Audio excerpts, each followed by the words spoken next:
मेंबरों से जो grass root level को रिप्रेजेंट करते हैं उनसे एक सुझाव आए कि क्या क्या हो सकता है। सबसे ज़रूरी तो हवेलियों को बचाने के लिए जो मुहिम चल रही है उसमें आज आपने देखा होगा कि मंडावा में भी कोई हवेली इसको गिराया गया है।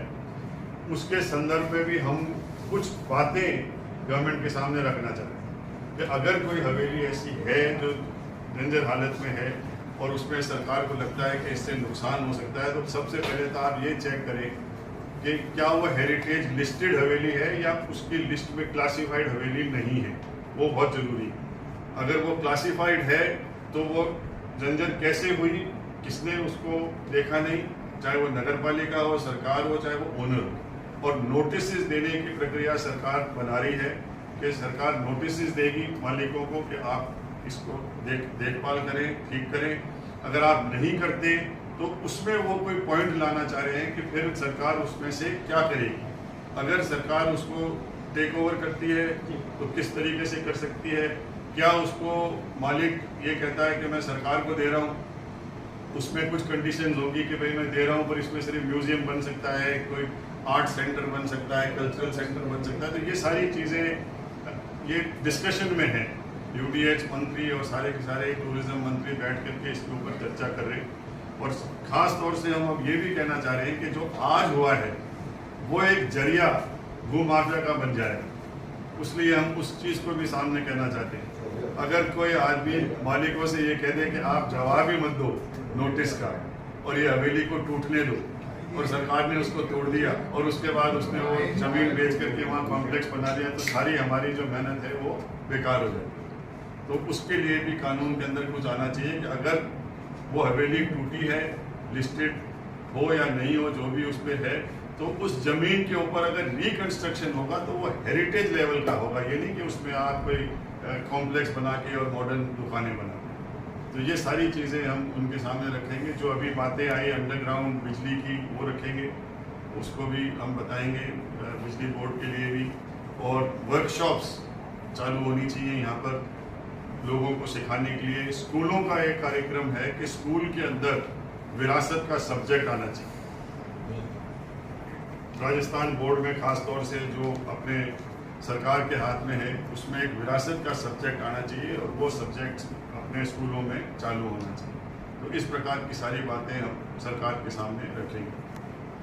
जो एक्चुअली इस हेरिटेज से जुड़े हुए होते हैं, सरकार तक उनका फर्ज बनता है कि वो मैसेज पहुँचाएँ जो कि वो चेंज ला सके। जैसे कई सिटीज़ में HCC के नाम से हेरिटेज कंजर्वेशन कमेटी है, तो क्या होता है कई बार लॉस तो बन जाते हैं कि आप इन हवेलियों को तोड़ नहीं सकते, और उन लॉस को फॉलो कैसे किया जाए, तो ये सबसे ज़रूरी है। और मेरा मानना है कि एक तो जो लोग उससे जुड़े हुए हैं, हम जैसे लोग जो अपने होटल चला रहे हैं या म्यूजियम्स चला रहे हैं ऐसी जगह पे, और हमसे भी इम्पोर्टेंट आप लोग हैं जो प्रेस के हैं, इस चीज़ को हाईलाइट करें। और अगर कोई ऐसा काम हो रहा है, कितनी बार यहाँ पे कई एग्जांपल्स पूरे शेखावटी में है कि इतनी इम्पोर्टेंट लैंडमार्क हवेलियाँ हमारी आज नहीं हैं, जो कल शानदार हवेलियाँ थी आज नहीं हैं। तो हम इंटैक्ट का भी यही, हमारे चैप्टर का भी यही रोल रहेगा कि हम अपनी पूरी ताकत लगाएं, पूरा एक तरह से एक जरिया बने और आप लोगों से जुड़ के, प्रेस के साथ जुड़ के हम ऐसा करें कि अपनी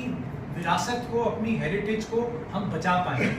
तो ये हमारा गोल है। ये हम सब मिल के अगर आप सबके साथ हम एक ऐसा मैसेज पहुँचाएँ उन लोगों को भी, जैसे ठाकुर साहब ने बताया कि इस समय शेखावटी के ऊपर बहुत इंटरेस्ट है गवर्नमेंट का भी, तो उसका हम फ़ायदा उठाएं और ये देखें कि हमारी विरासत अब इसके आगे जो हुआ वो हुआ, अब इसके आगे उसको ज़्यादा नुकसान ना पहुंच पाए। तो मैं आप लोगों से भी अपील करता हूं और साथ जुड़िए इस चीज़ के लिए, बिकॉज ये सब आपकी भी धरोहर है।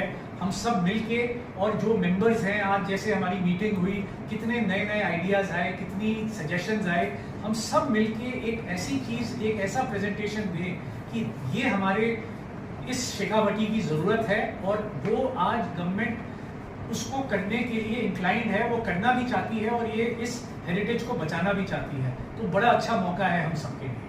इसी से जुड़ी हुई मान सिंह जी के हेरिटेज जो है वो सिर्फ गढ़ किले हवेली या वही नहीं है, गांव की ढाणी भी जो है, अगर गांव के लेवल में भी आप उसको डेवलप करके उसको पुराने स्टाइल में रखते हो तो वो भी एक बहुत इम्पोर्टेंट हेरिटेज।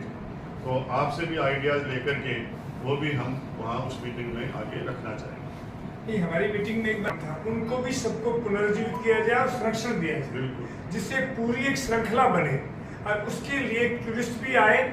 टूरिस्ट केवल हवेलियों के लिए ही नहीं है काम, पूरी हमारी जो धरोहर है, हमारी जो कलाएं हैं, उन सबको पुनर्जीवित करने का एक कॉन्सेप्ट हमारी कमेटी ने अभी जो बैठ के आप लोगों के नेतृत्व में हमने किया, वो सब बातें निकल के आई हैं। तो आम आदमी जो आखिरी छोर पे बैठा है, उसको भी इसका लाभ मिलेगा।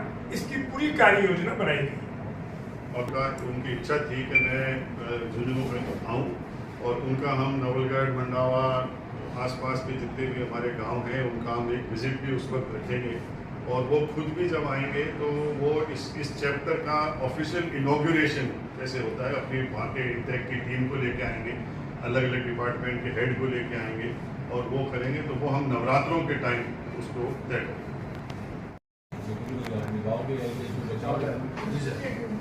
मैं सबसे पहले तो आप सबको धन्यवाद दूंगा, आपने समय निकाल करके आप लोग आए। और हेरिटेज तो आप लोग बहुत सालों से सुनते आ रहे हैं, पर अब एक महत्वपूर्ण, आप लोगों के सहयोग से ही कहूँगा कि हम एक महत्वपूर्ण स्थान पे पहुँचे।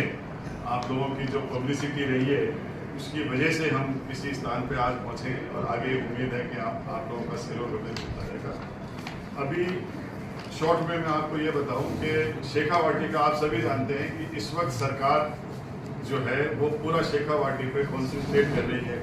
और ये हमारे लिए बड़ी खुशी की बात है कि इतनी सरकारें आई चली गई, चाहे किसी भी पॉलिटिकल पार्टी की हो, पर उन्होंने कभी भी शेखावाटी का इतना ध्यान नहीं दिया। और अगर आज सरकार इसकी तरफ देख रही है तो ये हम लोगों का सबका फर्ज बनता है कि हम किसी भी प्रकार से हमारी बातें, पब्लिक की बातें, ग्रास रूट लेवल की बातें हम उठाएं और हम सरकार तक उसको पहुंचाएं। क्योंकि हमेशा ही ब्यूरोक्रेट्स के ऊपर या ब्यूरोक्रेसी के ऊपर ही विश्वास करके चले वो जरूरी नहीं है। वो इतनी बातें नहीं पहुंचा पाते हैं जितनी कि हम लोग सारे मिलकर के उसको आगे पहुंचा सकते हैं। ये शेखावाटी की जब बात चली तो आपको याद होगा हुक्म सिंह जी के जो शायद उसमें वीडियो में था, यही प्रोजेक्ट था जो हमने खिरोड़ में दिया कुमारी जी को दिया था। और इसी में सारी प्रेस की जितनी भी आप लोगों की प्रेस में आई है वो सारी चीज़ें हमने उनको बताई थी कि देखिए क्या हाल है शेखावाटी का। और मुझे अच्छा लग रहा है ये कहते हुए कि जो प्रपोजल हमने दिए थे, आप लोगों की मेहनत जो प्रेस में आती रहती है, वो करीब करीब सरकार ने सुनी है। और जो सरकार कानून लाना चाह रही है हेरिटेज का लॉ, वो आपके ही द्वारा जो यूट्यूब और अखबारों में जो न्यूज़ आई है उसको देखते हुए वो ड्राफ्टिंग आज हो रही। तो ये बहुत अच्छी बात है। और ख़ास तौर से दूसरी बात ये है कि क्योंकि सेंट्रल गवर्नमेंट से लेकर के स्टेट तक अभी जो भी मिनिस्टर बैठे हैं, जो भी लोग पावर में हैं, वो सारे के सारे राजस्थान और शेखावाटी से जुड़े हुए। तो ऐसा मौका हमें बार बार नहीं मिल सकता, इसलिए हम लोग सभी प्रयास कर रहे हैं इसके लिए। और ये भी आपको बताऊं कि अभी 15 तारीख को सीएम साहब एक मीटिंग ले रहे हैं जयपुर में, और उसमें वो सारे शेखावाटी से कनेक्टेड जो तीनों डिस्ट्रिक्ट हैं, अपनी झुंझुनू, सीकर, चूरू, उनके कलेक्टरों से लिस्टें मंगाई जा रही है कि भाई कौन कौन लोग हैं, क्या क्या काम कर रहे हैं, क्या हो रहा है। और उनके ऑफिस से जिनको भी वो लिस्ट में चुनते हैं, उन सब की 15 तारीख को 4 बजे जयपुर में मीटिंग रखी है, जिसमें ये सारे सुझाव उनके सामने भी दिए जाएंगे। और उससे फिर जो कानून सरकार बना रही है, मेरे ख्याल से हो सकता है कि उसमें भी वो ड्राफ्ट डिस्कस करें, पता नहीं, पर अगर होगा तो ग्रास रूट लेवल की बातें भी हम उसमें उनके सामने रख सकेंगे। पहले शेखावाटी एक चैप्टर था। सबसे पहले मैं आपको बताऊं, बहुत पहले देवी सिंह जी मंडावा के टाइम से, जब मंडावा कासल बन रहा था, उस वक्त शेखावाटी चैप्टर था, इसका झुंझुनू चैप्टर था, परंतु ज़्यादा काम नहीं हो सका। उसके बाद नवलगढ़ से अपने रमेश जांगीर साहब भी थे, उन्होंने काफ़ी मेहनत करी, काफ़ी इंटरेस्ट दिया, पर बीच में वो बाहर ज़्यादा रहने लगे, तो इसलिए वो काम भी रुक गया। और इंटेक ने फिर, क्योंकि शेखावाटी का इंटरेस्ट था, तो एक ही चैप्टर बना दिया था तीनों डिस्ट्रिक्ट का। और उसमें हमें ऐसा लगा और सरकार को भी ऐसा लगा, डिपार्टमेंट में भी लोगों ने ऐसा कहा कि सारा कंसंट्रेशन सिर्फ एक ही गांव की तरफ जा रहा है, और उसमें रामगढ़ ज़्यादा इम्पोर्टेंट हो चुका था। और सारा कंसंट्रेशन, कोई विजिट हो रही है तो रामगढ़ में विजिट हो रही है, कोई मीटिंग हो रही है तो रामगढ़ में हो रही है। तो इसलिए उन्होंने कहा कि नहीं, हमने भी उनको समझाया कि शेखावाटी भी बहुत बड़ा है, सारे जगह अलग अलग डिस्ट्रिक्ट का चैप्टर है। तो जो चेयरमैन है अशोक सिंह जी ठाकुर, जो चेयरमैन है ऑल इंडिया के। स्वागत है आप सभी का ग्रामीण महिला शिक्षण संस्थान में, जहां शिक्षा के साथ मिलता है आत्मबल, संस्कार और व्यक्तित्व विकास। 1986 से इस संस्थान ने हजारों बेटियों को आत्मनिर्भर और सफल बनाया है। यहाँ है स्मार्ट क्लासेस, कंप्यूटर लैब, विज्ञान प्रयोगशाला, संगीत, योग कक्षाएं और खेल मैदान। 2500 से अधिक छात्राएं यहाँ अध्ययनरत हैं। सुरक्षित छात्रावास और गुणवत्तापूर्ण माहौल व शुद्ध खाना, सुगम बस सेवा। तो आइए जुड़िए ग्रामीण महिला शिक्षण संस्थान से, जहां हर कदम पर होती है सीखने की शुरुआत और सशक्त भविष्य की ओर प्रगति।